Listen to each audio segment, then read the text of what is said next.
A discarded fishing net has snared this loggerhead turtle. You do wonder, for every one like this we see, how many more go unseen. Another battles for breath against invisible fishing lines which have snared a rear flipper. A green turtle trapped by a plastic bag, desperate to escape. The team at Naxos Wildlife Protection deal with this time and time again. They've rescued this young loggerhead from a fishing net and are nursing her back to health. We have to consider how vast and deep the seas are, and especially here on the islands there are so many shores, so we only find only a small percentage of them.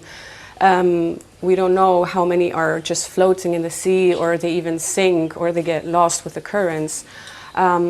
So we guess it is a pretty big problem considering how much trash gets washed on the shores. And it affects all marine life, not just sea turtles. Recent studies suggest that between 1 and 2 million tonnes of plastic enter the oceans annually, and it's continually degrading, pieces getting smaller and smaller. This beach on the island of Amorgos has been made famous by its iconic shipwreck, a popular location for TV and cinema. Volunteers here recently cleaned up the accumulated trash. But look closer and you'll still find tiny plastic fragments literally everywhere. So this is just what's on the surface. If you really dig down, look at that.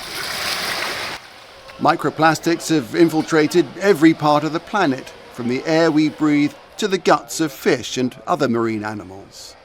Even if you stopped the production of plastic totally today, there's still a colossal amount of plastic in the environment, and it's slowly disintegrating. So it's critical to try and understand the processes at play.